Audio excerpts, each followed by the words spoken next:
दूसरे से उठाया, मैं तो उठाया नहीं, धर्मेंद्र ने उठाया, तो उससे लड़ाई उनकी लड़ाई हो गई। वो धर्मेंद्र समझाया कि भाई तुम किससे बात कर रहे हो, क्या बात कर रहे हो, बेकार की बातें करने से क्या मतलब है तुम्हें। तो मुझे समझ में आया कि कहां से अधिकार निकल गया ये हर एक आदमी का, है ना, कि वो हमसे चाहे वक्त, चलते वक्त, उठते वक्त, बैठते वक्त, फोन पे, यहाँ खाते वक्त, पीते वक्त, सब चाहे दबे कोई भी प्रश्न दागे और हमें वो सारे विद प्रूफ उसको जवाब देने चाहिए। ये न मालूम कहां से ये अधिकार उसको मिल गया है। अध्यात्म में तो ये नहीं चल सकता। आचार्य ने तो कह दिया कि ये व्यवहार न्याय का कथन है। क्यों? अब कौन सा व्यवहार का है? तो निकालो ना, तुम नए चक्र पढ़ो, कौन सा व्यवहार का है? ये वर्णादि से गुणस्थान पर्यंत जो भाव हैं, इस सब में कौन सा नए लगेगा, तो एक एक का अलग अलग निकालना पड़ेगा भाई साहब। क्योंकि वर्णादि में ये रूमाल भी आ गया और वर्णादि में अपना शरीर भी आ गया।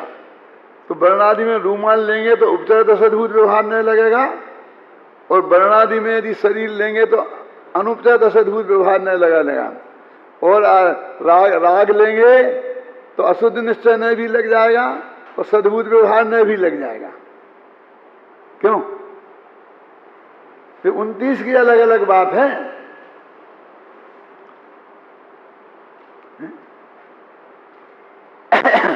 तो मैं आपसे कह रहा था कि इसमें सबसे बड़ी विशेषता यह है, उन्होंने वर्णादि लिख दिया। अब आदि में वे 29 हैं, जिसमें गुणस्थान और मांगना स्थान भी हैं और संयम लब्धि स्थान भी हैं। तो हम तो अकेले वर्ण पे माने पुद्गल पे घटित कर लेते हैं, और उन्होंने इस 29 ही भावों को पुद्गल कह दिया आगे।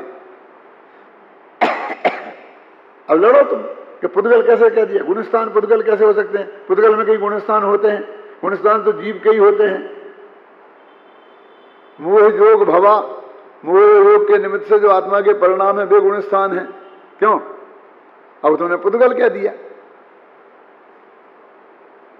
तो भाई एक नीचे की गाथा में देखो, नए होंति तस्य ताणी उपयोग गुणाधिको जम्या, क्योंकि वो उपयोग गुण वाला, जीव का लक्षण उपयोग गुण वाला है।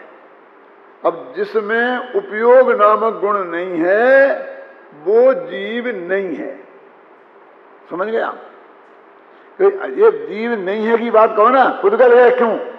कि हमने दुनिया को दो भागों में बांटा है, तो एक भाग का नाम रखा है जीव और एक भाग का नाम रखा है पुद्गल। अब बोलो किस में रखें? स्पर्श रस गंध वर्ण बनता, ये परिभाषा हर जगह नहीं लगेगी।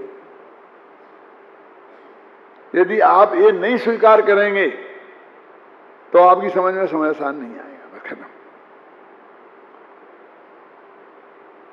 क्या हमने सारे जगत में भेद विज्ञान का शास्त्र है ना, तो भेद विज्ञान में बस दो ही चीजों के बीच भेद होता है। तो है तो चीजें अनंत संसार में, अब उनको दो भागों में बांटना है।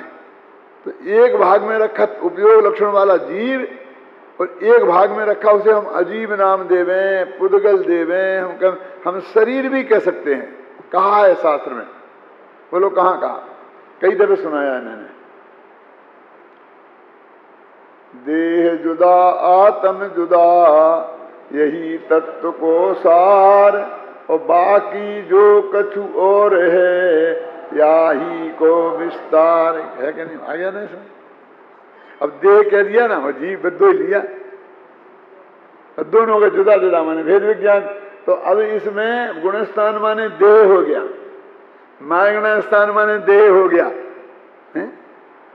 अब तुम पूछते फिरना, किसी से लड़ते फिरना, नहीं मानना हो तो नहीं मानना है? मेरा मतलब समझ गया कि नहीं? वो तो दो भागों में बांटेंगे और एक कोई भी नाम देंगे, अजीब नाम देंगे, पुद्गल नाम देंगे, उसे देह नाम देंगे। समझे ना? कुछ भी कह सकते हैं, पर कह देंगे और उसमें अनंत सिद्ध आचार्य उपाध्याय सबको खपा देंगे। अरे देह में खपा दिया पंच परमेश्वरी को, सिद्ध भगवान को जिनके देह नहीं है।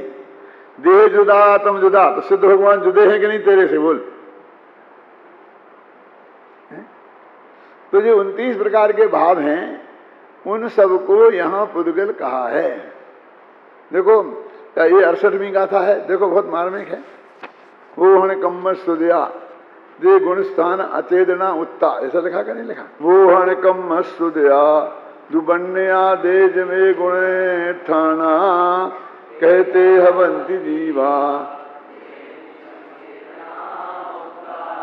मोहन करम के।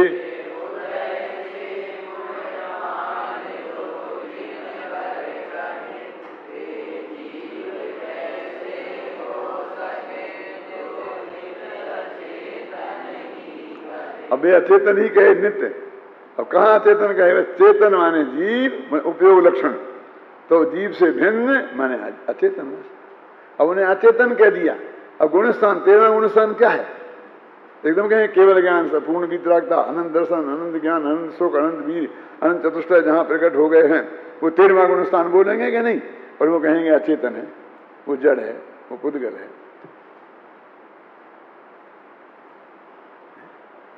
इसलिए मैं कहता हूं कि समय सार समझने के लिए बहुत चौड़ी छाती और बहुत ठंडा माथा चाहिए। क्या इसने तुमने हमेशा वक्ता का गला पकड़ने की कोशिश की तो ना वो तुम्हें समझा सकता है और ना तुम समझ सकते हो। वो पात्रता ही नहीं है। क्या होगा? वो कितना ही महान वक्ता हो, कितना ही शांत वक्ता हो, लेकिन अंत में उसे हथियार डालने ही पड़ेंगे और आपके हाथ जोड़ने ही पड़ेंगे कि भैया मैं तुम्हें नहीं समझा सकता हूं, नहीं तुम मुझे माफ कर दो बस। क्यों? मेरे जैसा आदमी थोड़ा आकड़ के कह देगा और कोई दूसरा ज्ञानी धर्मात्मा होगा तो वो हाथ जोड़ के कह देगा, लेकिन रास्ता किसी के पास नहीं है, क्योंकि बात जो है बताएगा तो आखिर वो ही ना। तो मैं इसमें जो सबसे बड़ी बात है, अपनी गाथा चल रही है कि इसमें वर्णाधिक को में गुणस्थान वगैरह ये सब चीजें आ गई, जिनमें से ये 20 तो बिल्कुल पुद्गल हैं शरीर आदि, और 9 जो हैं वो रागादि भाव हैं। अकेले रागादि ही नहीं है। तब 13वां गुणस्थान है, तुम्हारा राग कहाँ है? 14वां गुणस्थान है, तुम्हारा राग कहाँ है? मार्गणा स्थान है। तो हर मार्गणा में अंत में गति मार्गणा में पंचम गति है कि नहीं? इंद्रिय मार्गणा में इंद्रियातीत मार्गणा है कि नहीं है? 14 मार्गणाओं में है ना एक ऐसा, मेरे कहने का मतलब। तो वो भी जीव नहीं है, जीव चेतन है, उस अपेक्षा भी अचेतन है। जीव उपयोगमय है, वे अनुपयोगमय है, वे जड़ है। ये आप समझिए ना, ऐसा वर्णन इसमें बार बार आएगा। तो वो कहते हैं इनका, और दूध पानी का उदाहरण दे दिया। लेकिन पुद्गल तो चना और गेहूं भी है ना, और गुणस्थान भी है, समझ रहे हैं ना। तो वीतरागी सर्वज्ञ होने जाने पर भी वो गुणस्थान से नहीं छूटेगा पाला। 13वां गुणस्थान रहेगा कि नहीं रहेगा? वीतरागी हो गए और सर्वज्ञ हो गए तो भी 13वां गुणस्थान तो रहा कि नहीं रहा। लेकिन उन्होंने तो एक मोटे तौर से एक उदाहरण दे दिया कि दूध पानी की तरह संबंध इनका जानना और उपयोगमय इस जीव के परमार्थ से ये है नहीं। तो मेरे कहने का मतलब ये है कि इनकी बारीकी में जाएंगे तो इतनी बहुत सी बातें आएंगी। देखिए हम टीका पढ़ते हैं, बहुत मार्मिक है। इसमें टीका में सफेद रुई से बने हुए एवं कुसुम्बी रंग से रंगे हुए वस्त्र के लाल रंग रूप औपाधिक भावों की भांति पुद्गल के संयोग बस अनादिकाल से जिसकी बंध पर्याय प्रसिद्ध है, ऐसे जीव के औपाधिक भावों का अवलंबन लेकर प्रवर्तित होता हुआ व्यवहार नए परादर्शित होने से दूसरे के भाव को दूसरे का कहता है। ये मोक्ष मार्ग प्रकाशक में जो व्यवहार नए की परिभाषा दी है, तो एक द्रव्य के भाव को उसी का न कहकर अन्य द्रव्य के भाव का कहता है, वो व्यवहार न है, और जो उसी के भाव को कहता है उसे द्रव्य है। यहाँ से लिए उन्होंने हम नए चक्र पढ़ते हैं ना, तो वैसी परिभाषा कहीं नहीं मिलती है। तो हम कहते हैं कि देखो टोडरमल जी ने कहाँ से ले ली, नए चक्र में तो ये है ही नहीं, लेकिन ये यहाँ से ली है। अब इसमें इन्होंने क्या कहा, दो रुई ली, एक सफेद रंग में, कि रुई तो सफेद रंग की होती है ना, तो सफेद रंग तो उसका ओरिजिनल है। रुई का सफेद रंग क्या है, ओरिजिनल रंग है ना सफेद रंग, और अब लाल रंग में उसे रंगी तो लाल रुई हो गई। तो कहते हैं कि वर्ण जो है ना, वर्ण वो तो सफेद रुई की जगह हो गए, और राग आदि हो गए, ये लालिमा की जगह हो गए, और लाल रुई राग आदि मय वर्ण आदि हो गए ना, समझ गए ना। रंग का लिया उन्होंने राग आदि के लिए लाल रंग, और सफेद रुई ली वर्णादि के लिए। तो कहते हैं उनको औपाधिक भाव, बंध पर्याय प्रसिद्ध है, औपाधिक भाव है वो रागादि भाव। संयोग बस अनादि से जिसकी बंध पर्याय प्रसिद्ध है, ऐसे जीव के औपाधिक भावों का अवलंबन लेकर प्रवर्तित होता हुआ व्यवहार नए। अब फिर कहते पर्यायाश्रित होने से, दूसरे के भाव को दूसरे का कहता है।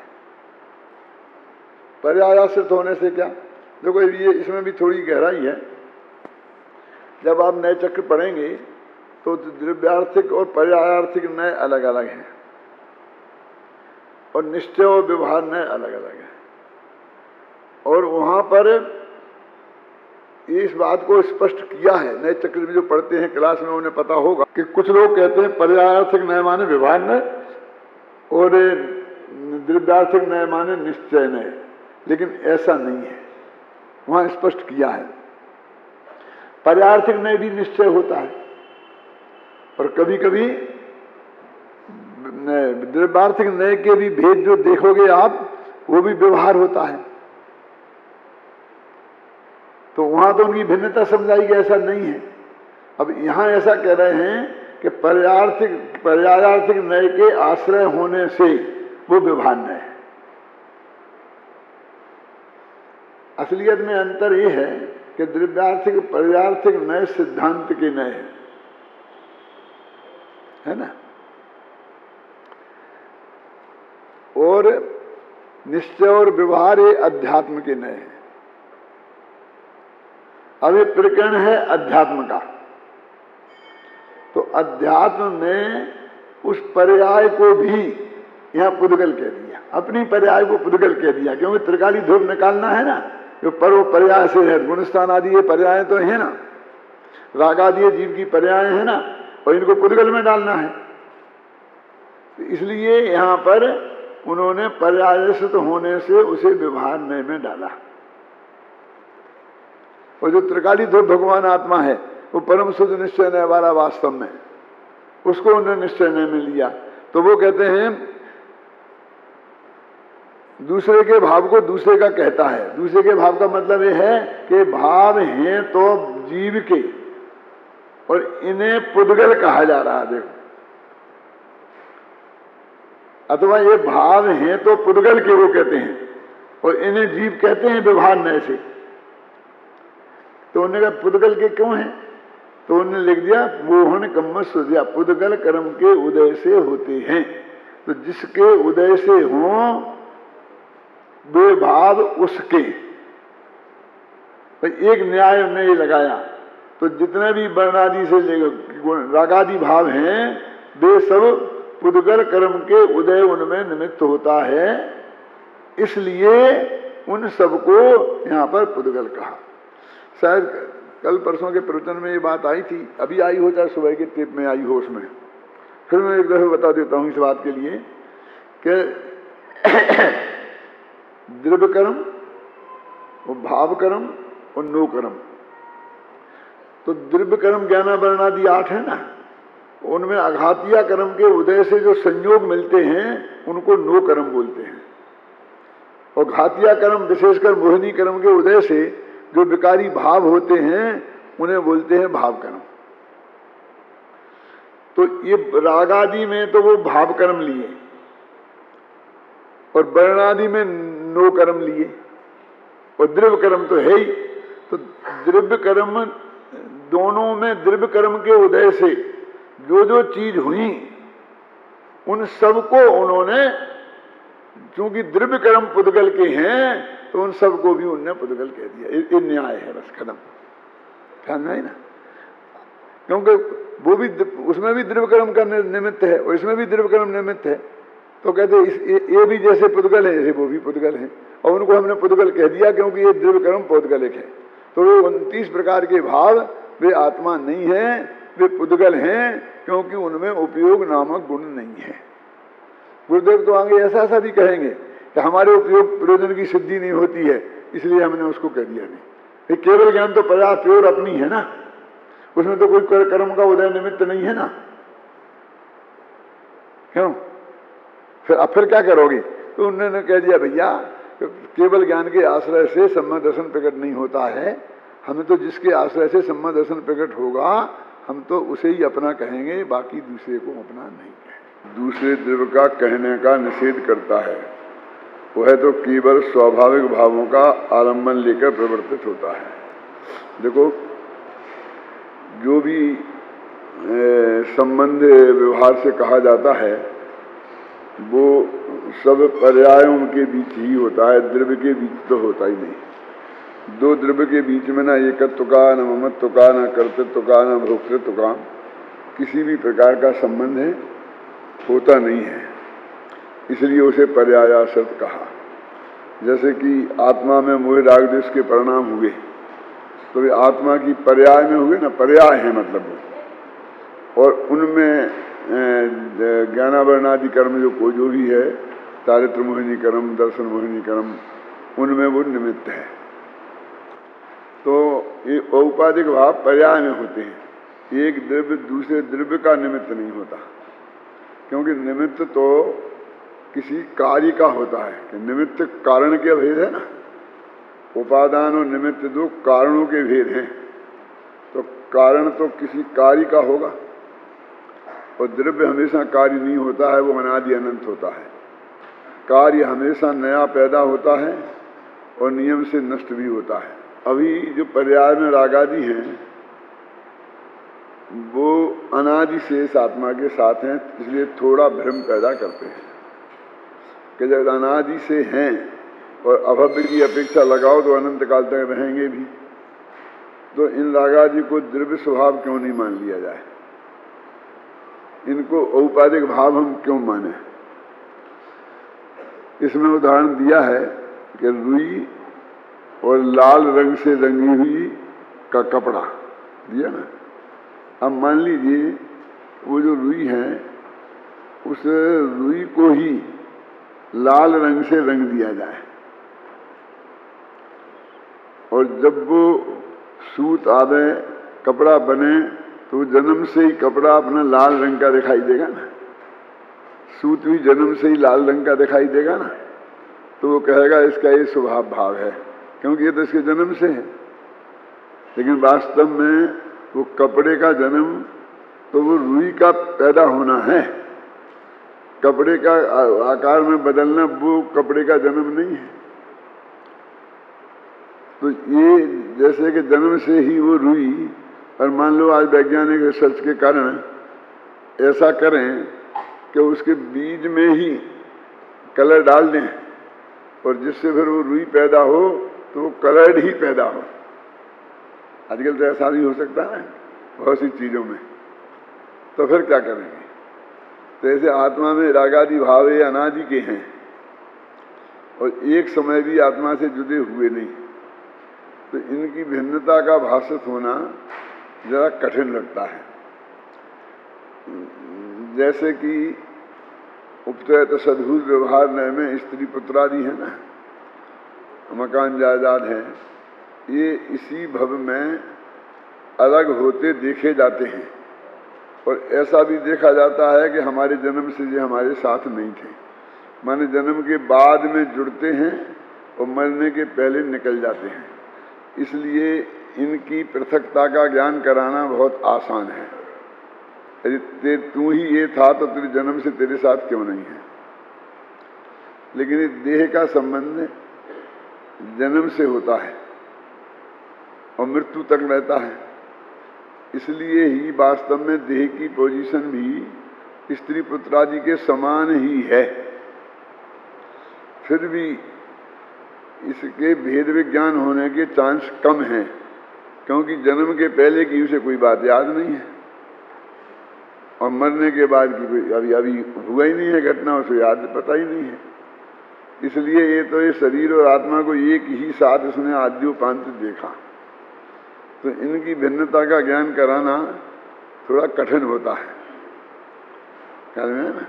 वो उसके लिए जो उपाय करना पड़ते हैं, दूसरे की मृत्यु देखकर हम कहते देखो, हमने ऐसे सैकड़ों उदाहरण देखे कि वो आदमी मर के चला गया, आत्मा, वो शरीर यहीं पड़ा रहा और शरीर को हमने जला दिया। तो ये दूसरों के सहारे हमको वो करना पड़ता है ना, लेकिन दूसरों के सहारे भी हम कर तो सकते हैं ना, लेकिन ये रागादिक उससे भी ज़्यादा उसकी पर्याय में ही होते हैं।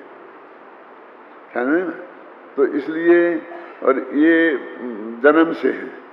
जन्म से माने जन्म के भी पहले से, अनादि से। कोई भी आत्मा अनादि से सिद्ध था और बाद में राग देश हो गए हैं, मिथ्यात्व हो गया है, ऐसा नहीं है। तो इसलिए इससे भेद विज्ञान और भी ज़्यादा कठिन है। तो वर्णादि की अपेक्षा रागादि से जो भेद विज्ञान है वो और ज़्यादा कठिन है। एक उपाय तो ये है कि हमने पटोडम जी ने लिखा है मोक्ष मार्ग प्रकाशक में कि भले ही ये अनादि से ही साथ में हैं, लेकिन हम बाद में इनको हमने जुदा होता हुआ देखा है। क्या बाद में जो जुदा हो जाते, इससे मालूम पड़ता है कि पहले से ही जुदे थे। ये तर्क दिया है उनने, है ना, कि रागादि बाद में दूर होते देखे जाते हैं। हमें पुत्र से राग था, वो खत्म हो जाता है, पत्नी से राग था, वो खत्म हो जाता है, और मुनिराज हैं उनका राग कम हो जाता है। और अपन और आगे जाओ तो केवली भगवान का, अब केवली भगवान तो पंचम काल में अभी है नहीं, लेकिन शास्त्र के आधार से तो हम कह सकते हैं कि वे वीतराग हो गए। तो इस आधार पर हम उनका उससे भेद विज्ञान करते हैं।